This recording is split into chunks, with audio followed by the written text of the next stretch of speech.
রহমানির রহিম ইন্নাল মুত্তাকিনা ফি জান্নাতিন ওয়া উয়ুন উদখুলুহা বিসালামিন আমিনিন। আমার আল্লাহ রাব্বুল আলামিন কিয়ামত পর্যন্ত আগত মানুষের কাছে বার্তা পৌঁছায় দিচ্ছেন। আল্লাহ রাব্বুল আলামিন বলছেন ইন্নাল মুত্তাকিনা ফি জান্নাতিন ওয়া উয়ুন, নিশ্চয় আমি রব তোমাদেরকে জানাই রাখলাম যারা মুত্তাকি হবে, আল্লাহর কাছে তারা মুত্তাকি হিসাবে একবার বিবেচিত হয়ে যাবে। আমি রব তাদেরকে বলছি ফি জান্নাতিন ওয়া উয়ুন, তারা উদ্যান এবং নহরমালা ঝর্ণামালার মধ্যে তারা থাকবে। জিজ্ঞাসা হচ্ছে আল্লাহ রাব্বুল আলামিন এখানে মুত্তাকি দ্বারা কি বুঝান? মুত্তাকির অনেক সংজ্ঞা আছে, আমি কেবলমাত্র ছোট্ট দুইটা জিনিস আপনাকে সারা জীবনের জন্য মাথার মধ্যে ঢুকাই দিতে চাই। মুত্তাকি মানে কনসেপ্টের মধ্যে পরিষ্কার রাখবেন, মুত্তাকি হচ্ছে সে আল্লাহ আমাকে যা যা নিষেধ করেছেন, আল্লাহর নিষেধাজ্ঞা থেকে যখন আমি বেঁচে থাকি, আল্লাহ যা আমাকে করতে মানা করেছেন সেইটার ধারে কাছে যখন আমি যাই না, সেই পথ যখন মারাই না, বান্দা যখন এই কাজ করতে শুরু করে আল্লাহর কাছে সে তখন মুত্তাকি হিসাবে বিবেচিত হয়। সুবহানাল্লাহ বলে। হযরত ওমর ফারুক রাদিয়াল্লাহু তাআলা আনহু তার কাছে সে জিজ্ঞাসা করছে খলিফাতুল মুসলিমিন তাকওয়ার পথটা কি, মুত্তাকি কাকে বলে? ছোট্ট কথায় হযরত ওমর ফারুক বলেছেন তুমি কি কখনো এমন গিরিপথ দিয়ে চলেছো পাহাড়ের মাঝ দিয়ে এক পাহাড় তার এক পাহাড় যাওয়া লাগবে, আবার ওই পথটার মধ্যে অনেক কাঁটার গাছ আছে, চলেছি ওই রাস্তায় তুমি কেমনে চলেছো আমাকে একটু দেখাও। সাহাবী ডেমনস্ট্রেশন করে দেখাচ্ছেন খলিফাতুল মুসলিমিন আমিরুল মুমিনিন। যখন দেখেছি পাহাড়টা নিচু আমার মাথা বেঁধে যাবে, মাথাকে নিচে দেখি, আবার যখন দেখছি উঠা লাগবে উঠছি, ডান দিকে ফেরা লাগবে ডানে ফিরছি, বাম দিকে কাত হওয়া লাগবে ফিরছি, আর আমার গায়ের মধ্যে যে কাপড়টা ছিল ওইটা যেন কোনো কাঁটার গাছের মধ্যে আটকায় না যায়, ওই জন্য কাঁটার গাছের মধ্যে আটকানোর থেকে বাঁচার জন্য কাপড়গুলা জড়ো করে করে আমি চলাফেরা করছি। হযরত ওমর ফারুক বলছেন তুমি তো তাকওয়া বুঝেই ফেলছো, তাকওয়ার পথ তো এইটাই, হালাল হারামের সংমিশ্রণ আছে, আল্লাহর নিষেধাজ্ঞা আছে, অনেক কঠিন, কিন্তু তোমাকে যেহেতু বেরিয়ে যেতে হবে, তুমি বিবেচনা করে করে যখন চলো এইটাই তোমার জন্য তাকওয়ার পথ। আল্লাহ বলছেন ওই তাকওয়ার পথে চলে যারা মুত্তাকি হবে, ইন্নাল মুত্তাকিনা ফি জান্নাতিন ওয়া উয়ুন, আমি রব্বুল আলামিন তাদের জন্য জান্নাত আর তাদের জন্য ঝর্ণা রেখেছি। আল্লাহ ডাক দিয়ে বলবেন উদখুলুহা বিসালামিন আমিনিন, ওর মধ্যে তোমরা নিরাপত্তার সাথে প্রবেশ করো। আল্লাহ মূলত বুঝাতে চান আমার বান্দা যে একবার হবে, আমার এতাবকারী যে হবে, আমি তাকে জাহান্নামের জন্য সৃষ্টি করি নাই, আমি তাকে জান্নাত দিতে চাই। সুবহানাল্লাহ। কিন্তু বান্দা মনে মনে চিন্তা করছে আমার তো গুনাহ খাতার কোনো শেষ নাই, আমি কেমনে বাঁচবো, আমি কেমনে এই পথকে গ্রহণ করব? আল্লাহ রাব্বুল আমিন বলছেন বান্দা তুই ভয় পাস না, আমি তোর জন্য ঘোষণা করতেছি। রব্বুল আলামিন কোরআনুল কারীমের 5 নম্বর সূরা সূরা মায়েদা এর 74 নম্বর আয়াতের মধ্যে বলছেন আফালা ইয়াতুবুনা ইলাল্লাহ ওয়া ইস্তাগফিরুনাহু আল্লাহু গফুরুর রহিম। আমার আল্লাহ বলতেছেন এই দুনিয়ার মানুষ ভালো করে বোঝো, আমি রব তোমাকে বললাম আফালা ইয়াতুবুনা ইলাল্লাহ, তুমি কি আল্লাহর দিকে ফেরত আসবে না? ওয়াস্তাগফিরুনাহু, আর তুমি কি তোমার রবের কাছে ক্ষমা চাইবে না? এটার দ্বারা আল্লাহ কি বুঝাতে চান? তুমি যদি আল্লাহর কাছে ফেরত আসো আর যদি ক্ষমা চাও, আল্লাহ বলছেন আমি রব্বুল আমিন নিজেকে ঘোষণা দিলাম আল্লাহু গফুরুর রহিম, রব তাকে দয়াময় ক্ষমা করার জন্য রেডি আছে। সুবহানাল্লাহ। তাহলে আমাদের কাজ রব্বুল আলামিনের কাছে ফেরত আসা। আল্লাহ অন্য আয়াতে বলতেছেন কুল ইয়া ইবাদিয়াল্লাযীনা আসরাফু আলা আনফুসিহিম, কুল হে নবী আপনি বলে দেন ইয়া ইবাদিয়া, হে আমার বান্দারা, আল্লাযীনা যারা আসরাফু বাড়াবাড়ি করে ফেলেছো, আলা আনফুসিহিম নিজেদের অন্তরের উপরে, লা তাকনাতু মির রাহমাতিল্লাহ, তুই তোর রবের দয়া থেকে কখনো ভরসাহীন হয়ে যাস না। ইন্নাহু হুয়াল গফুরুর রহিম, আল্লাহ বলছেন তোর রব নিশ্চয় ক্ষমাকারী আর নিশ্চয় তোর রব রহিম। আল্লাহ এরপরে বান্দাকে বলছেন ওয়া আনিবু ইলা রাব্বিকুম ওয়া আসলিমু লাহু, আল্লাহর কাছে ফেরত আয় আর একবার বল আল্লাহ ভুল হয়ে গেছে, এখন আমি তোমার কাছে আত্মসমর্পণ করলাম। কোন পর্যন্ত ডিউরেশন? মিন ক্বাবলি আন ইয়াতিয়াকুমুল আযাব, আযাবের দিবস তথা কিয়ামত হওয়ার আগ পর্যন্ত একবার যদি বান্দা আল্লাহর কাছে ফেরত আসে, আল্লাহ বলছেন সুম্মা লা তুনসারুন, আর একবার যদি তোর মৃত্যু চলে আসে আর কেউ সাহায্য করতে পারবে না। আল্লাহ এই আয়াতগুলো সাক্ষ্য দেয় আল্লাহ বান্দাকে ক্ষমা করে দিতে চান। সুবহানাল্লাহ। এখন আপনাদের কাছে দুইটা প্রশ্ন। এক নম্বরে আল্লাহ রাব্বুল আমিন ক্ষমা করে দিতে চান, আমরা কি ক্ষমা পাইতে চাই? আল্লাহকে আমাকে শোনাতে হবে না, আমাকে শোনাতে হবে না, আমরা কি ক্ষমা পেতে চাই? আল্লাহ রাব্বুল আমিন ক্ষমা করতে চান, পেতে চাই। কিন্তু দ্বিতীয় জিজ্ঞাসা হচ্ছে আল্লাহর কাছে ক্ষমা পেতে চাই, কিন্তু এর জন্য আমাদের কি কোনো প্রচেষ্টা আছে? কি সমস্যা? আস্তে আস্তে আস্তে, গুরুত্বপূর্ণ কথা ভাই, কেবল তো কথা শুরু। আমরা ক্ষমা পেতে চাই এবং আমরা ক্ষমার প্রচেষ্টা আল্লাহর কাছে করতে চাই, কিন্তু কোরআন হাদিসের পদ্ধতি অনুযায়ী ক্ষমা লাভের উপায় কি এ বিষয়ে আমাদের সকলের পরিষ্কার ধারণা নাই। আমি আপনাদের কাছে বলতে চাই কোরআন হাদিসের বক্তব্য অনুযায়ী একজন বান্দার ক্ষমা লাভের সর্বনিম্ন 5টা উপায়। জিজ্ঞাসা করব, উত্তর দিবেন শুনতে পালে। ক্ষমা লাভের সর্বনিম্ন উপায় কয়টা? হয় নাই। সকলে হাতগুলা নিচে নামান, এরকম করে হাত নিচে নামাবেন। আমি জিজ্ঞাসা করব কয়টা, হাত তুলে সবাই একসাথে বলবেন 5টা। কোরআন হাদিসের আলোকে ক্ষমা লাভের সর্বনিম্ন উপায় কয়টা?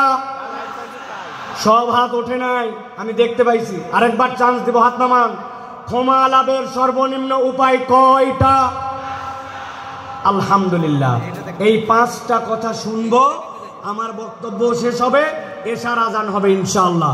ভালো করে খেয়াল করে শোনেন। ক্ষমা লাভের উপায় হচ্ছে 5টা। কয়টা? এর 1 নম্বর হচ্ছে ঈমান এবং নেক আমল। আস্তে করে বলেন, 1 নম্বরটা কি? নেক আমল। ঈমান, নেক আমল। বলেন ঈমান, নেক। এই ওয়াজটা যেন বাড়িতে মুখস্থ যায়, এই জন্য আমি এত কষ্ট করতেছি। 1 নম্বরে ঈমান এবং নেক আমল। আল্লাহ রাব্বুল আমিন বলছেন ওয়াদাল্লাহুল লাযীনা আমানু ওয়া আমিলুস সালিহাত মিনহুম মাগফিরাতাও ওয়া আজরান আযীমা। আল্লাহ বলছেন দুনিয়ার মানুষ শোনো, ওয়াদাল্লাহ, আল্লাহ তোমার সাথে ওয়াদা করছেন। আপনি বাড়ির থেকে বেরিয়ে এসেছিলেন, বাচ্চা বলছে আব্বা আমার জন্য চকলেট নিয়ে আসবে। আপনি বলছেন ঠিক আছে চকলেট নিয়ে আসবো, কিন্তু বাড়িতে ঢোকার সময় ভুলে গেছেন। আপনি আপনার ছেলেকে বলছেন 5-এ ভালো রেজাল্ট কর, একটা সাইকেল কিনে দিব, কিন্তু আপনি সাইকেল কেনার কথা আর সামর্থ্যে কুলাই নাই, ভুলে গেছেন। বউরে বলছেন এবার খালি বেতন পাই লাল রঙের একটা শাড়ি তোমাকে কিনে দিব। এরপরে কত বেতন গেল, কিন্তু শাড়ি কেনার কথা বা সামর্থ্য অনেক সময় হিসাবে মেলে না। আমরা ওয়াদা করি, কিন্তু অনেক সময় ওয়াদা আমরা রাখতে পারি না। এরকম আমাদের জীবনে হয় কিনা? কিন্তু আল্লাহ বলতেছেন বান্দা আমার জন্য ওয়াদা করা লাগে না, ফাআলুল লিমা ইউরিদ। আমরা আল্লাহর ব্যাপারে বলি ইন্নাকা লা তুখলিফুল মিআদ, আমার রব কখনো ওয়াদার ব্যতিক্রম করেন না। কিন্তু সে আল্লাহ বলছেন ওয়াদাল্লাহ, আল্লাহ ওয়াদা করতেছেন আল্লাযীনা আমানু, যারা ঈমান আনবে। 2 নম্বর ওয়া আমিলুস সালিহাত, ঈমান আনার সাথে সাথে আমলে সালেহ করবে। মিনহুম মাগফিরা, আমি রব্বুল আমিন তাদেরকে ক্ষমা করে দিব। ওয়া আজরান আযীমা, আর আমি রব তাদের জন্য বিশাল প্রতিদানের ব্যবস্থা করব। কথা সহজ, কিন্তু বুঝে ঘাটতি আছে। আমাদের ধারণা আমরা তো আলহামদুলিল্লাহ ঈমানদার, ঠিক না ভাই? আলহামদুলিল্লাহ ঈমানদার, আমরা ঈমান আনছি। এবার যদি জিজ্ঞাসা করে আমলে সালেহ করেন, নেক কাজ করেন, বুক ফুলায় বলবে পরিমাণে নামাজ বাদ দেই না, রোজার সময় রোজা করি, হজ যাকাত দেই সুযোগ থাকলে, বলি কিনা আমরা? প্রিয় ভাই ভালো করে বুঝে যান, ভালো করে অন্তর দিয়ে কথাগুলো বুঝে যান। আপনি আমি মনে করি নামাজ রোজা হজ যাকাত এইগুলা বোধহয় নেক কাজ। আমি আপনার কাছে ধারণা পরিষ্কার করতে চাই, নামাজ রোজা হজ যাকাত নেক কাজ, কিন্তু এইগুলা একমাত্র নেক কাজ নয়। বলবেন হুজুর এটা কেমন কথা?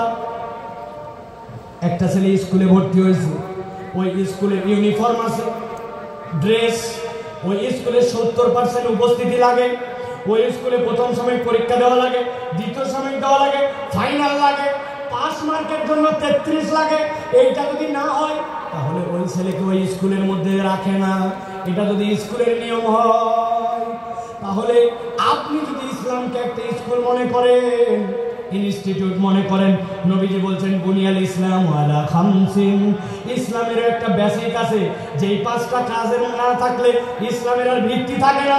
তার মধ্যে আল্লাহর প্রতি শাহাদাত, এরপরে সালাত, এরপরে আপনার জন্য যাকাত, এরপরে সাওম, এরপরে আপনার জন্য আল্লাহর জন্য হজ। এই যে কাজগুলি, এইগুলা ইসলামের বেসিক। এখন আপনি এইগুলা কাজ 33 মার্ক।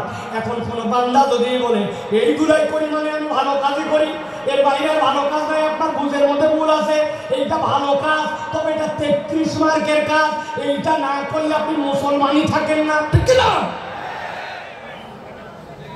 কিন্তু আমাদের যশোরে অনেক লোক নামাজ পড়ে না, ইমান ঠিক আছে, আল্লাহর কিতাব ঠিক মতো মানে না, কিন্তু ইমান ঠিক আছে, আছে না? বলছে আমানতু বিল্লাহি ওয়া মালাইকাতি ওয়া কুতুবিহি, আমি আল্লাহর কিতাবের সব বিধান মানি, আল্লাহর কিতাব যা আছে তার প্রতি আমি বিশ্বাস করি, আমি আল্লাহর কিতাবকে গ্রহণ করে নিলাম। কিন্তু ওই লোককে যদি বলা হয় নামাজের ইসলাম মানলেন, রোজার ইসলাম মানলেন, কিন্তু আল্লাহর জমিনে আল্লাহর বিধান দিয়ে শাসনটা হোক, এই কথা বললে তখন বলে বক্তা দল করে, আছে না? এইরকম মুনাফিক মার্কা অনেক মুসলমান আছে। তার মানে বোঝা যায় আপনি আপনার ঈমান এখনো বোঝেন নাই। আমি আপনার কাছে জিজ্ঞাসা করব, বুঝে থাকলে বলেন তো, কোন লোক কোরআনুল কারীম নিছে, কোরআনুল কারীমের সে বলছে 15 পারা পর্যন্ত আমার মোটামুটি ক্লিয়ার, বাকি 15 পারা এখনো পড়া হয় না, তবে 15 পারার ব্যাপারে আমার কোনো মন্তব্য নাই, বাকিগুলো আমি দেখে শুনে সিদ্ধান্ত নেব, তাহলে সে হচ্ছে 50% মুসলমান। 50%। আরেকজন বলছে পুরা কোরআন ক্লিয়ার, খালি সূরা নাসের ব্যাপারে আমার কিছু মন্তব্য আছে, সূরা নাসটা আমি ভালো করে জেনে তারপরে আমি কোরআনুল কারীমের বাকি মানবো, তাহলে সে 99% মুসলমান। কত পার্সেন্ট? 0।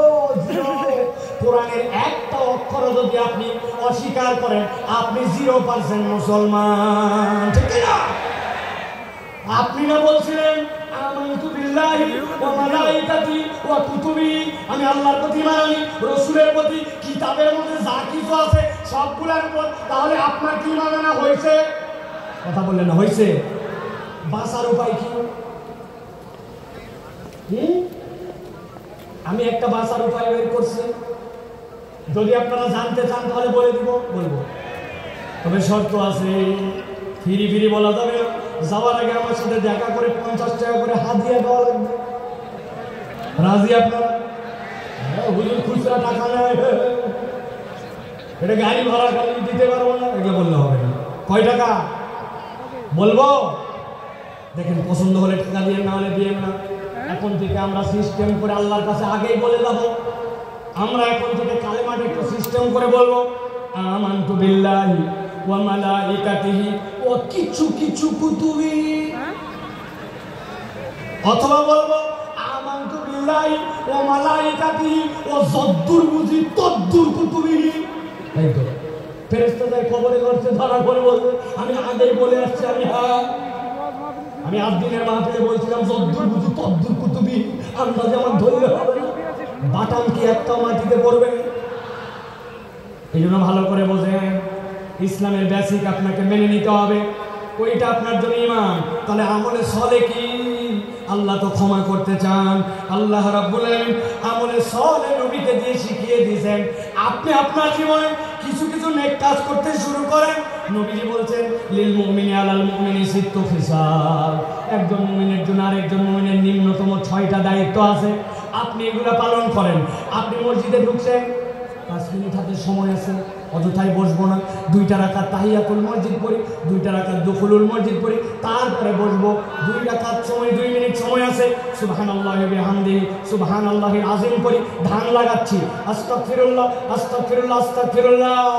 সারাদিনে নিয়ত করছি 100 বার অন্তত দরুদ শরীফ পড়ে ফেলবো।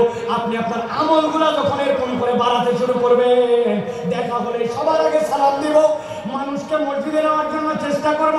অনেক মুরব্বী আছে, এই কথা আমি বহু জায়গায় বলছি, আপনার কারণে মসজিদে বাচ্চা কাচ্চা মুসল্লি আসে না। আপনারা মুরব্বীরা রাগ করেন না, আমি কিন্তু আমার সবচেয়ে বাংলাদেশের সিনিয়র মুরব্বী ভাই, ওই ভাইয়ের দাওয়াতে কিন্তু এখানে আসছি। ভাই বলি যদিও, উনি আমার অনেক সিনিয়র। ভালো করে বলেন, মুরব্বীদের কারণে অনেক মুসল্লিরা আসে না। বাচ্চা কাচ্চা মসজিদে আসে, একটু হাসাহাসি করে না, একটু কথাবার্তা বলছে, মুরব্বীর গেছে একবারে মাথা গরম হয়ে চিন্তা করছে কোন বেটায় এত বড় হাসলো, আমি তাকে দেখাবো। উনি শেষ বৈঠকে বসে আছে, এখন আত্তাহিয়াতু পড়তেছে, আত্তাহিয়াতু লিল্লাহি ওয়া সাল্লাম। কার বেটা এরকম করলো দেখি, আল্লাহুম্মা সাল্লি আলা মুহাম্মদ। মনে হয় এটা হচ্ছে আকবরের বেটা হতে পারে। এরপরে আল্লাহুম্মা ইন্নী যালামতু নাফসি পড়তেছে, আর চিন্তা করছে ইমাম সাহেব এত লম্বা দোয়া পড়তেছে, বেয়াদবগুলো হাসাহাসি বন্ধ করে না। উনি এই সকল ভাবতেছে আর চিন্তা করতে, খালি নামাজ শেষ অর্থ দেখাচ্ছে। আসসালামু আলাইকুম ওয়া রাহমাতুল্লাহ, আসসালামু আলাইকুম ওয়া রাহমাতুল্লাহ। আছে না এমন ঝাঁকি মারছে, ওই বাচ্চা মসজিদ থেকে বাড়াইছে, ওই বাচ্চার মসজিদে আসে না, ঠিক কি না? এই মুরব্বী যারা আছেন, কার কার পকেটে চকলেট আছে বার করেন, কার পকেটে আছে দেখি একটু। হুজুর চকলেট কেন লাগবে? আপনি ওই বাচ্চাকে ডাকতে বলছেন, দাদু হাসে না মসজিদের মধ্যে, আয় এদিকে, এই চকলেটটা নিয়ে পরের ওয়াক্তে কিন্তু হাসবি না দাদু, কিন্তু মসজিদে কিন্তু আসবি। পরের ওয়াক্তে আবার দেখা হয়েছে, হাসে নাই দেখছেন, পাশে নিয়ে দাঁড় করে আরেকটা চকলেট বের করে দিয়েছেন। এক ছেলে কয়দিন চকলেট খাই পছন্দ করবে না, 2 দিন পরে 5 টাকার একটা কয়েন বের করে হাতে দিয়ে বলছেন, দাদু একটা বিস্কুট কিনে খাস, তুই তো চমৎকার করে নামাজ পড়িস। আপনি ওই বাচ্চাটাকে নামাজে উৎসাহ দিয়েছেন, হঠাৎ করে একদিন আপনার মৃত্যুর ডাক এসে গেছে, কবরে চলে গেছেন। কিন্তু যেই বাচ্চাকে চকলেট দিয়ে আদর করে মসজিদ থেকে বের করেন নাই, মসজিদ মুখী করছেন, 5 টাকার কয়েন দিয়া ওই ব্যক্তিকে আদর যত্ন করে মসজিদের মুসল্লি বানাই দিয়ে গেছেন, আপনি কবরে। কিন্তু আপনার 20-25 টাকার ইনভেস্টমেন্ট, ওই বাচ্চা যতবার সিজদা দেয় আপনার আমলনামায় সওয়াব উঠে যায়। এর নাম আমলে সালেহ। আপনাকে টেকনিক করে আল্লাহর দিকে আগাতে হবে। আল্লাহ বলছেন, আমার বান্দা যদি আমানু ওয়া আমিলুস সালিহাত মিনহুম মাগফিরা ওয়া আজরান আযীমা। আমার বান্দাকে আমি রব কেবল ক্ষমাই করব না, আমি বিশাল পুরস্কার দিয়ে দিব ঈমানের সাথে। এই জন্য আমলে সালেহ লাগবে।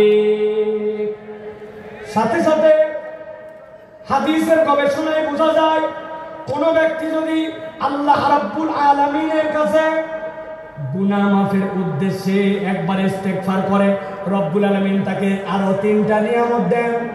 1 নম্বরে রব্বুল আলামিন ওই বান্দার কঠিন অবস্থা থেকে উদ্ধার করে দেন। 2 নম্বরে তার দুশ্চিন্তা দূর করে দেন। 3 নম্বরে তার রিজিকের পেরেশানি আল্লাহ তুলে দেন। সুবহানাল্লাহ। তাহলে ক্ষমা লাভের উপায় কয়টা? ভুলে গেছেন কয়টা? 5টা। 1 নম্বর গেল, এবার চলেন 2 নম্বর। 2 নম্বর হচ্ছে আল্লাহর কাছে ক্ষমা চাওয়া। বান্দা যদি ক্ষমা পেতে চায়, আল্লাহর কাছে তাকে ক্ষমা চাইতে হবে। আল্লাহ রাব্বুল আলামিন বলছেন, ওয়া মান ইয়ামাল সুআন আও ইয়াযলিম নাফসাহু সুম্মা ইয়াস্তাগফিরিল্লাহ ইয়াজিদিল্লাহ গফুরুর রহিমা।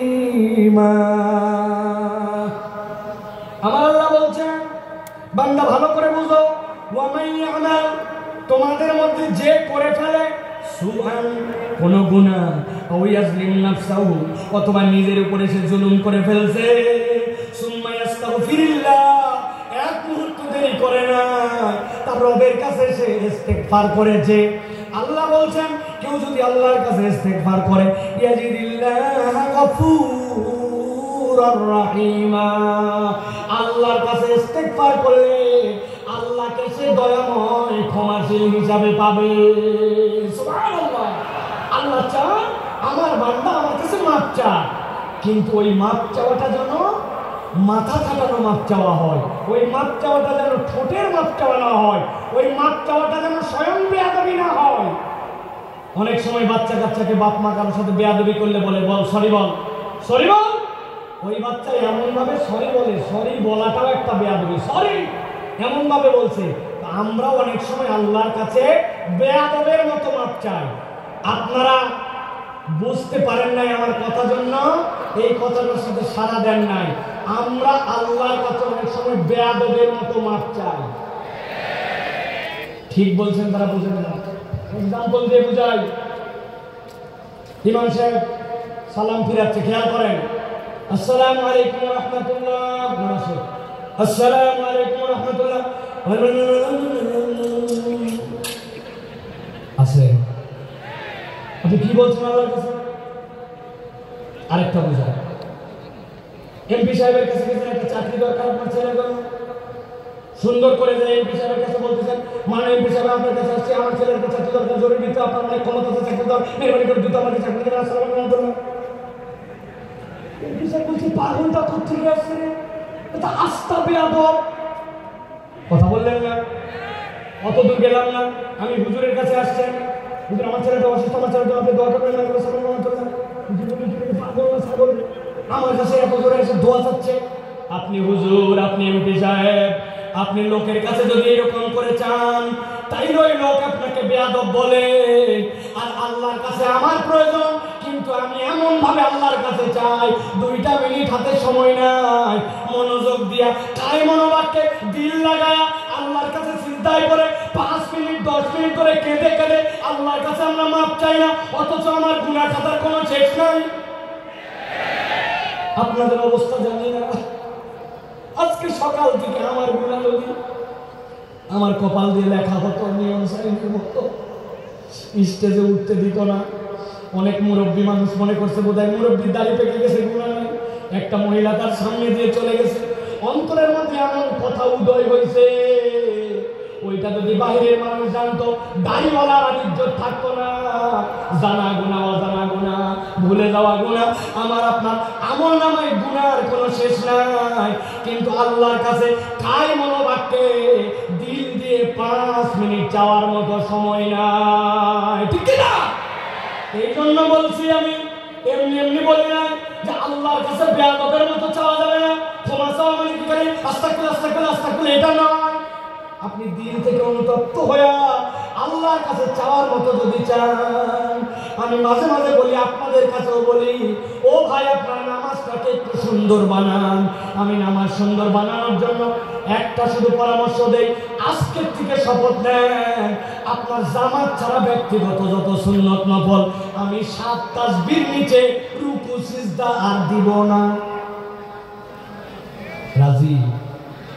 সুবহানাল্লাহ সুবহানাল্লাহ সুবহানাল্লাহ সুবহানাল্লাহ সুবহানাল্লাহ সুবহানাল্লাহ, এরকম 7টা তাসবিহ পড়ব রুকুতে। সুবহানা রাব্বিয়াল আযীম, সুবহানা রাব্বিয়াল আযীম, সুবহানা রাব্বিয়াল আযীম, এরকম করে 7টা তাসবিহ রুকুতে, 7টা তাসবিহ সিজদাতে।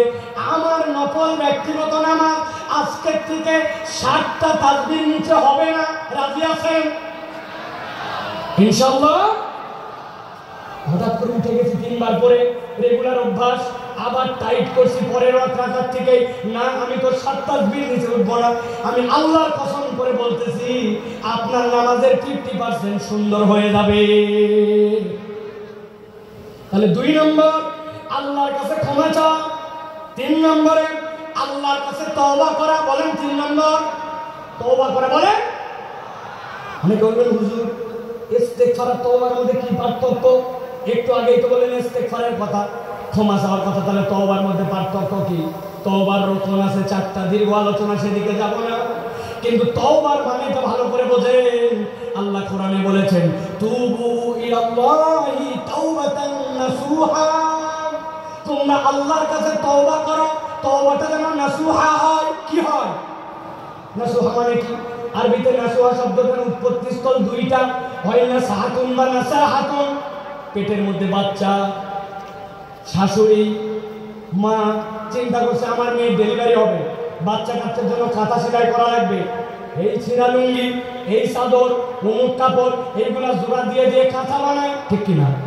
ভালো করে মনে রাখবেন, না সাহাতুন মানে ভাঙ্গা সম্পর্ক জোড়া লাগানো, আর না সাহাতুন মানে ফেরত আসা। আল্লাহ বলছেন আমি আমার বান্দাকে দেখতে চাই, অতীতের জন্য অনুতপ্ত, ভবিষ্যতে আর করবে না, আল্লাহর সাথে সম্পর্ক ছিন্ন হয়েছিল জোড়া লাগাবে আর আল্লাহর কাছে ফেরত আসবে। একবার যদি তুমি তওবা করতে পারো, আল্লাহ বলছেন আমি তোমার সব গুনাহ কথা মাফ করে দিতে রেডি আছি। আল্লাহ কোরআনে বলছেন وهو الذي يقبل التوبة عن عباده ويعفو عن السيئات ويعلم ما تفعلون।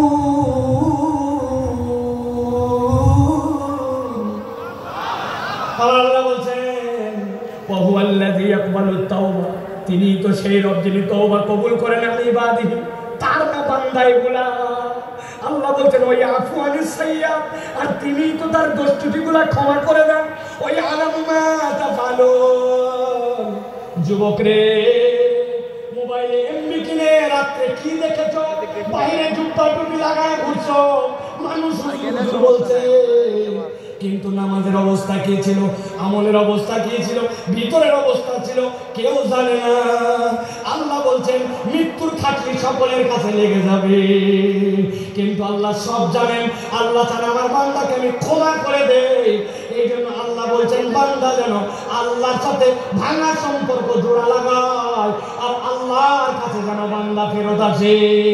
সুবহানাল্লাহ। ভাঙা সম্পর্ক জোড়া লাগায়, তওবা করে যদি আল্লাহর কাছে ফেরত আসে, আল্লাহ কেমন পছন্দ করেন। নবীজি বলছেন এক লোক মরুভূমির পথে রওনা হয়েছে,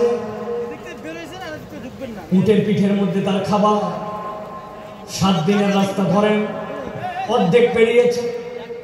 যেই না অর্ধেক রাস্তা পার হয়েছে, যাওয়ার পরে একটু গাছের নিচে ক্লান্তি আসছে, ঘুমায় গেছে। ঘুমায় যাওয়ার পরে ঘুম থেকে উঠেছে, উঠার পরে দেখে হায় রে, আমার যে খাবার সময় ছিল উঠ নাই, উঠ পালাই গেছে।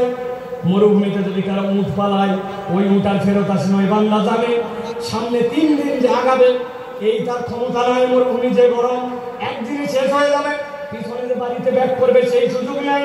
ওই লোক তো ঘাবড়ায় গেছে, নিশ্চয় এখন নিশ্চিত আমার মৃত্যু, মৃত্যুর চিন্তা। ওই লোক আবার ঘুমায় গেছে। আল্লাহ নবী বলছেন এরপরে হঠাৎ করে সে উঠেছে, উঠার পরে দেখে উটটা আবার তার সামনে এসে হাজির হয়ে গেছে।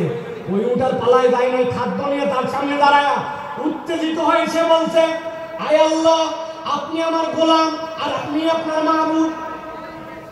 যদিও কথাটা হাকিকি না, কিন্তু আনন্দে উত্তেজিত হয়ে বলছে।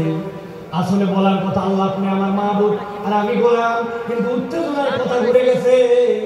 নবী বলছেন হারানো উটকে উটের মালিক যেরকম খুশি হয়, কোন বান্দা যদি 1000 ভুল করুক না কেন, একবার তওবা করে আল্লাহর কাছে ফেরত আসে, আল্লাহ এর থেকে অনেক বেশি খুশি হয়ে যায়। সুবহানাল্লাহ। এই জন্য প্রিয় ভাইরা, আল্লাহর কাছে তওবা করে আমাদেরকে ফেরত আসতে হবে। তাহলে 1 নম্বর ঈমান এবং নেক আমল, 2 নম্বর আল্লাহর কাছে ক্ষমা চাওয়া, 3 নম্বর তওবা করা, 4 নম্বর তাকওয়া অর্জন করা। কি করা? তাকওয়া অর্জন। আল্লাহ বলছেন ইন্নাল্লাযীনা ইয়াখশাউনা রাব্বাহুম বিল গায়ব লাহুম মাগফিরাতুন ওয়া আজরুন কাবীর, মাগফিরাতুন ওয়া আজরুন কাবীর।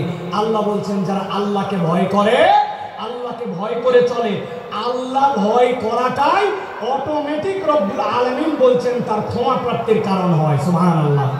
আমরা বাংলাদেশ নিয়ে স্বপ্ন দেখি, বাংলাদেশ সোনার বাংলাদেশ হবে, বাংলাদেশ দুর্নীতি মুক্ত বাংলাদেশ হবে। এর জন্য দুর্নীতি দমন কমিশন, এর জন্য সিসিটিভি, এর জন্য অনেক কিছু আমরা আয়োজন দেখলাম।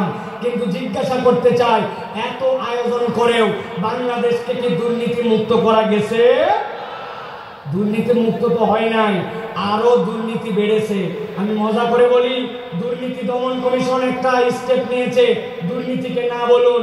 এই জন্য প্রত্যেক জেলা শহরে, প্রত্যেক ডিসি অফিসে সেমিনার হবে, বিভিন্ন জায়গায় ফেস্টুন লাগানো হবে, স্টিকার শিকার মারা হবে। দুর্নীতিতে না বলুন, এর জন্য বাজেট হয়েছে ধরেন 10 কোটি টাকা। আল্লাহর কি কাম, এই 10 কোটি টাকা 8.5 কোটি টাকা দুর্নীতি হয়েছে। আপনি না দুর্নীতিকে না বলবেন বলছেন, কিন্তু কোথায় দুর্নীতি দূর করতে পারলেন? সিসি ক্যামেরা লাগাইছেন, দুর্নীতি যায় নাই। আমি পাসপোর্ট অফিসে গেছিলাম, আমার পাসপোর্টের 6 মাসের নিচে মেয়াদ শেষ, অনেক আগের কথা। পাসপোর্টটা রিনিউ করতে হবে। পাসপোর্টে যাওয়া, অফিসে যাওয়ার আগে আমাকে লোকজন বলছে প্রস্তুতি নিয়ে যাবেন। আমি চিন্তা করছি প্রস্তুতি মানে বোধহয় কলম কাগজ, তাই তো নাকি? জি না, প্রস্তুতি মানে মাল পানি, ঠিক কিনা?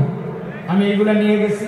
যাওয়ার পরে এখন পাসপোর্ট অফিসের দোতলায় আমাকে খালি ঘুরায়, অনেক ঘুরায়া ঘুরায়া ঘুরায়া, টাকাও নেয় না, কাজও করে না, কি জ্বালা।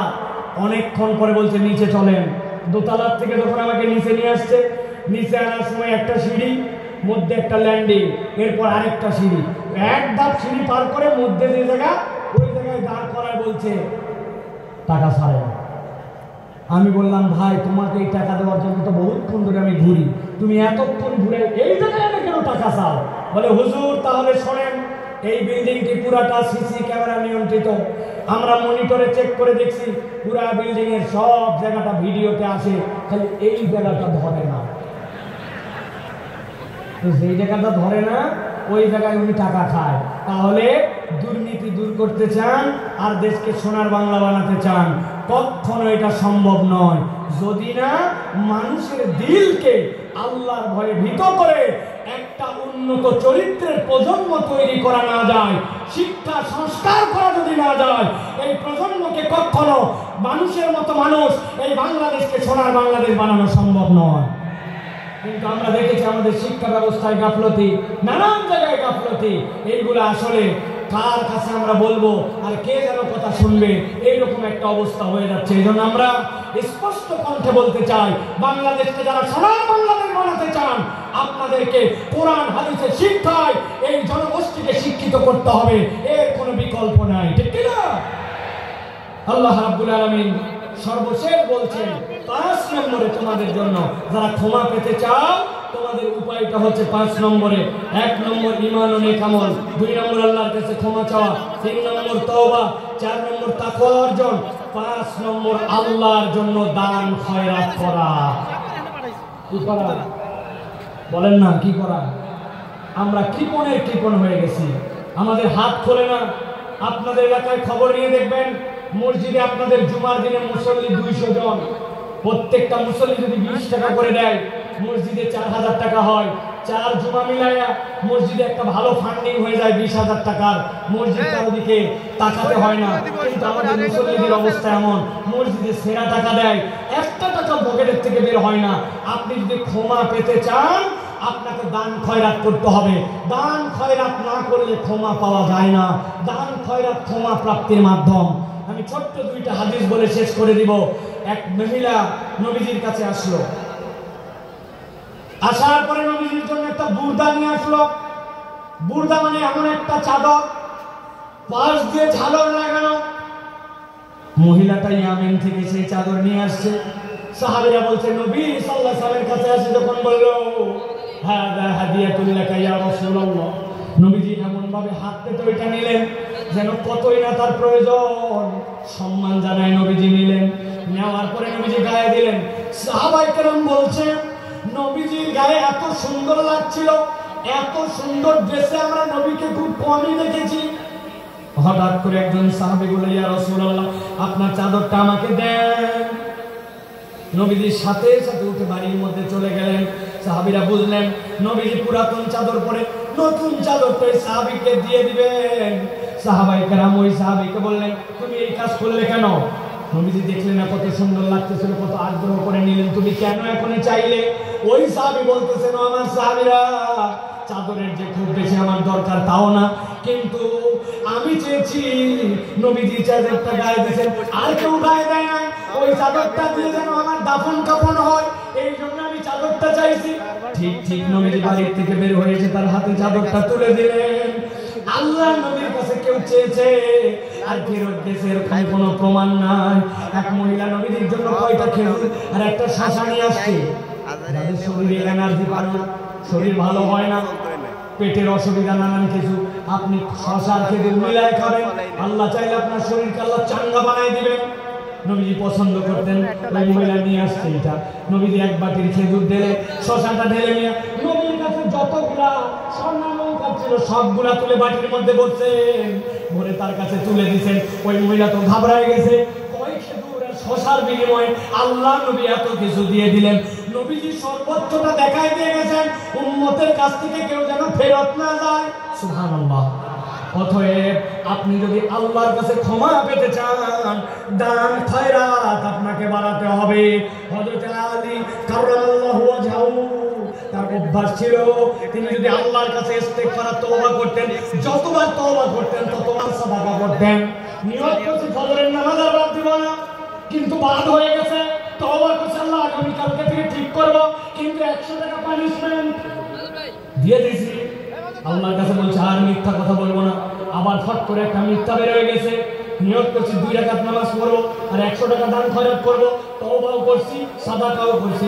এটা আলী রাদিয়াল্লাহু তাআলার চরিত্র ছিল। এই জন্য আল্লাহর কাছে যদি ক্ষমা পেতে চায়, মুসলমানের চরিত্র কৃপণ হবে না, মুসলমানের চরিত্র হবে হাত খোলা। সুবহানাল্লাহ। একটা ফকিরের অনুভূতি বলে আজকের কথা শেষ করব। এক মালদার লোক, তার কাছে এক ফকির গেছে, যে বলছে কিছু দেন, হাত দিয়ে দেখে মানিবেন না, বুক পকেটেও টাকা নাই, বিব্রত হয়ে গেছে। আহারে, আমি তো মানিব্যাগ ছাড়া জামা নিয়ে বেরোচ্ছি। ফকির ডাক দিছে, ডাক দিয়ে গায়ে হাত দিছে, পিঠে হাত দিয়ে বলছে, বাবারে সত্যিকার কথা, পকেটের টাকা একদম নিয়ে বের হয়ে নাই, ভুলে গেছি টাকা আনতে, মানিব্যাগ আনতে মনে নাই, এই জন্য তোকে দিতে পারলাম না। বাবারে এরপরে তুই চাইলে ইনশাআল্লাহ তোকে দিব। এই কথা শুনে ওই ফকির দোয়া করতেছে ওই লোকের জন্য, আল্লাহ আপনাকে বারবার মানিব্যাগ আর টাকা ছাড়া বের হওয়ার তৌফিক দান করুন। ওই লোক ঘাবড়ায় গেছে, কি রে আমার প্রতি কি রাগ করে কথা বললো নাকি, বদদোয়া করলো নাকি, যে কোনো একজন আযানের উত্তর দেন, আমার প্রতি রাগ করলো নাকি, বদদোয়া করলো নাকি? বলছে, বাবা তুই এই কথা বললি কেন, যে বারবার আপনি মানিব্যাগ ছাড়া বের হন? ও বলতেছে, শোনেন, টাকা চাইলে তো কতকেই দেয়, ভালো মনে দেয়, খারাপ মনে দেয়, অনেক টাকা দেয়, কিন্তু আমরা যারা দরিদ্র মানুষ, হত দরিদ্র মানুষ, মানুষ আমাদের সাথে একটু সুন্দর করে কথা বলে না, কেউ একটু গায়ে হাত দিয়ে আদর করে কথা বলে না। টাকা চাইলে টাকাটা দেওয়ার সময় কেমন করে জানি দেয়, আমরা তো একটু ভালোবাসাও দাবি করি। তো আজকে আপনার পকেটে মানিব্যাগ না থাকার কারণে যে গায়ে হাত দিয়া, মাথায় হাত দিয়ে আদর করে আপনি ভালোবাসা দিচ্ছেন, ওইটা আমার অনেক বেশি দরকার। এই জন্য দোয়া করছি, আপনি মানিব্যাগহীন আসেন, তাহলে আমি আদরটা অন্তত পাবো।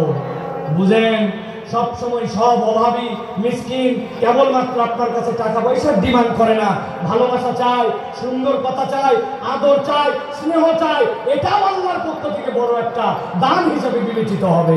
অতএব আচরণ সুন্দর করি, দান সাদাকা করার চেষ্টা করি।